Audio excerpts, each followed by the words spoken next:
అక్క నిన్న రాత్రే ఫోన్ చేసిర్రు, నాకు బిల్లు వచ్చేది ఉంది, నీకు బిల్లు ఏమియ్యం అటు పోతే అని చెప్పిండ్రు.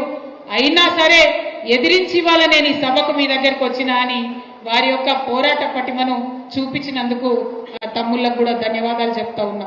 అట్లనే ఇంకా చాలా మంది మాట్లాడుకుంటా అన్నారు, అక్క ఫోన్లు చేసి బెదిరిస్తున్నారని చెప్పి.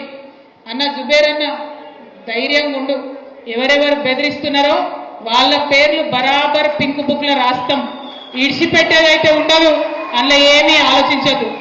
కేసీఆర్ సార్ మంచోడు కావచ్చు, నేను కొంచెం రౌడీ టైపే, ఎట్టి పరిస్థితిలో ఇడిచిపెట్టుడు ఉండదు.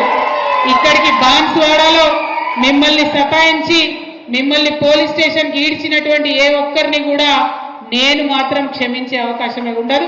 పింక్ బుక్ బరాబర్ పెడతాం, అందులో పేర్లు రాస్తాం. అది అధికారులు కావచ్చు, నాయకులు కావచ్చు, ఎవరిని కూడా వదిలిపెట్టాం.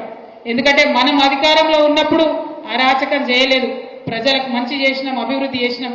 ఇవాళ మీరు పార్టీ మారినంత మాత్రాన ఈ గులాబీ కండువానేదో గదరించి పెడదాం, భయపెట్టించి పెడదాం అనుకుంటే మీ తాట సప్పులకు భయపడేవాళ్ళు ఎవరు లేరు. మీ తాత, మీ ముత్త, మీ జేజమ్మ దిగొచ్చినా కూడా భయపడేటోళ్ళు ఎవరు లేరన్న విషయాన్ని మీ అందరికి కూడా సభాముఖంగా నేను తెలియజేస్తా ఉన్నాను.